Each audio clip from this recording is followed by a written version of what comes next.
Hi Nicole, how you doing? Okay, so I'm reading through your writing. Everything makes a lot of sense here. I definitely think that your writing points to um, the creation of a consistent and harmonious campaign.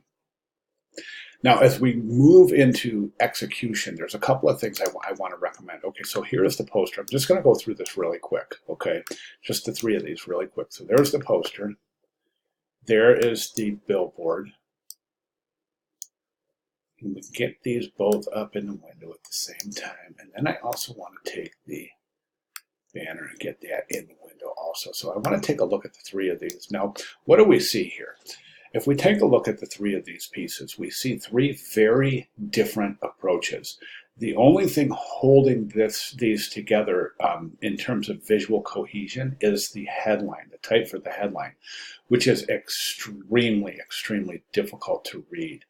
Um, so this isn't really pointing to a campaign. It's pointing to three separate ads. Now remember, a campaign should have a level of visual cohesion that makes it very obvious and apparent to the viewer that it is a campaign. So think about if you're in a magazine and you come across a magazine ad, okay, and then a couple of days later you're on your computer and you come across a banner, and the banner, you look at the banner, you go, oh my God, I just saw that the other day in a magazine. Now you're understanding that the visual attributes of a campaign are such that it should point to very, very high visual cohesion. And that's how campaign branding and marketing works, is that each piece is visually cohesive with the next. Therefore, increasing the strength of the brand as a whole. I think the shortcoming in your series here is that the three pieces are completely different in terms of visual demeanor. My recommendation at this point is to find some sort of a common visual foundation for which to apply to all pieces. If you want a really good example of what I'm talking about, I'm going to take you over to Jay's post, which is just a really phenomenal. It's the Pandora. And so as you can see, here's the poster. Okay, and then we come to the poster, and then we come over to, now you can see the visual attributes are almost identical. You have the exact same effects on that background image.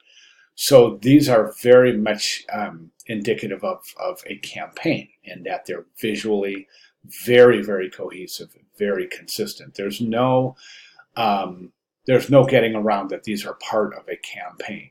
Now the images that you've included in your campaign, on the other hand, can be construed to be three separate ads as opposed to three ads, consistent ads in a campaign. So my recommendation at this point is to try to pull your campaign closer together in terms of visual cohesion.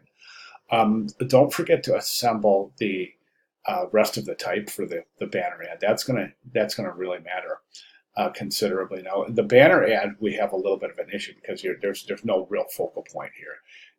You're saying, okay, look at me, look at me, look at me. So the viewer doesn't know where to look, right? So you want to establish a solid focal point. This has a good solid focal point, and this does too. Now, one thing I did notice about this, I'm not sure. I think the pirate might have been placed in this composition, and if you take a look at the masking on the pirate, it's really, really choppy.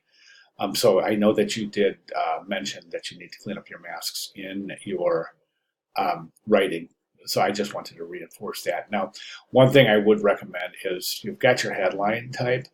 And again, this is just really, really difficult to read. One of the reasons is because you're placing it on busier backgrounds, and I don't think that this typeface has the visual characteristics to be able to stand up to being placed on a busy background.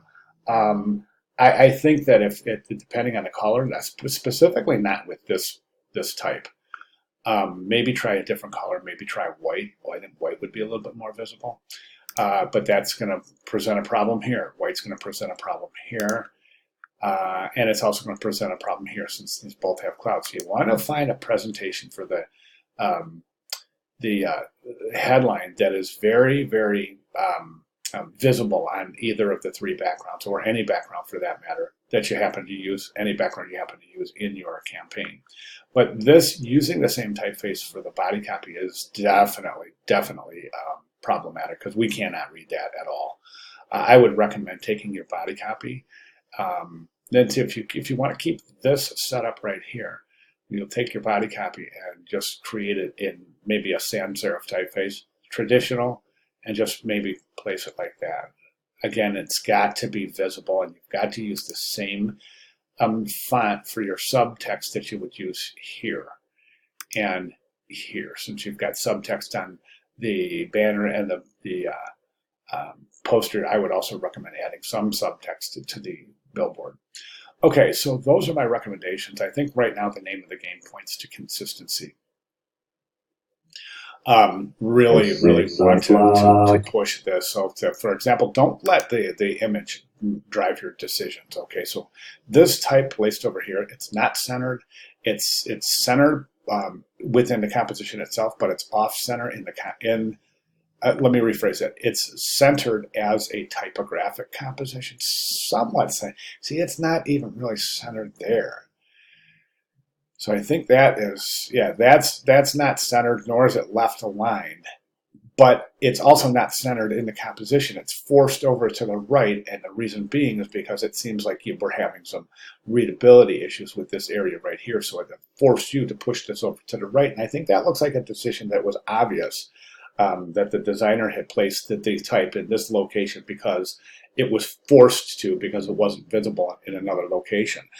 The answer to that in terms of graphic design is not to move the type into a location where it's visible. It's to change the physical attributes of the type so it is visible in the location that you want to place it, which in this presumably is centered. Okay, so and then don't forget all of your little subtext too. You said you wanted to create a travel agent logo and then travel agency contact info. Really try to make these look like the real thing. That's to a high degree going to determine the success of your final submission. Okay, so those are my recommendations moving forward. If you have any questions at all, please let me know. I'll be glad to make any clarifications necessary. Thank you very much.